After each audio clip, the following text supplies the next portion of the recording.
মণিপুরি শাড়ি সূক্ষ্ম বুনন, সুন্দর ডিজাইন এবং উজ্জ্বল রঙের জন্য বিখ্যাত। এই শাড়িগুলো বেশ সুন্দর এবং ঐতিহ্যবাহী মূল্যের কারণে দেশ এবং বিদেশে বেশ জনপ্রিয়। বাংলাদেশের বিভিন্ন অনুষ্ঠানে মণিপুরি শাড়ি পরা হয়, আর তাই তো মণিপুরি শাড়ি বাংলাদেশে বর্তমানে খুবই গুরুত্বপূর্ণ এবং অবিচ্ছেদ্য একটি অংশ হয়ে দাঁড়িয়েছে।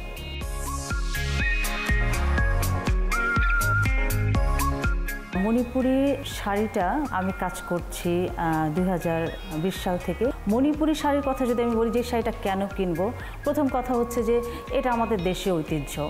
একজন সচেতন দেশি মানুষ হিসেবে বা নাগরিক হিসেবে আমাদের উচিত আমাদের দেশীয় ঐতিহ্যটাকে রক্ষা করা। আর অবশ্যই আমি আমার পয়সা দিয়ে যখন কাপড়টা কিনবো সেটার অবশ্যই কোয়ালিটি ভালো হতে হবে।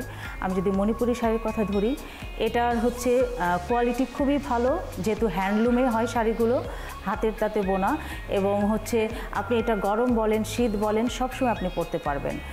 কারণ হচ্ছে এটার বুননটাই থাকে জাল বুনন, যেটার মধ্যে কি হয় যে বাতাস চলাচল করতে পারে। এবং মণিপুরি শাড়িটা কিন্তু পুরোপুরি পরিবেশ বান্ধব। আমি যদি গ্রিন পণ্যের কথা বলি, মণিপুরি শাড়ি সেটা।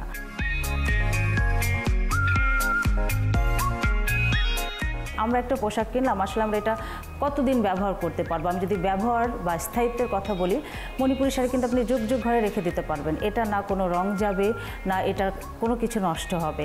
এটা শুধু আবার এই শাড়িটা আপনি মেনটেন করাও কিন্তু একদমই সহজ। আর যদি ওয়াশের কথা আমি বলি, একদম আপনি যে কোনো ডিটারজেন্ট বা মাইল্ড শ্যাম্পু দিয়ে আপনি শাড়িটা ওয়াশ করে নেবেন, এবং হচ্ছে যে এটা আপনি করবেন না, কি বলে, কোনো রকম পানিটা ঝরিয়ে শুকিয়ে মাঠ দিয়ে আয়রন করে নেবেন, শাড়িটা কিন্তু একদম নতুন হয়ে যাবে।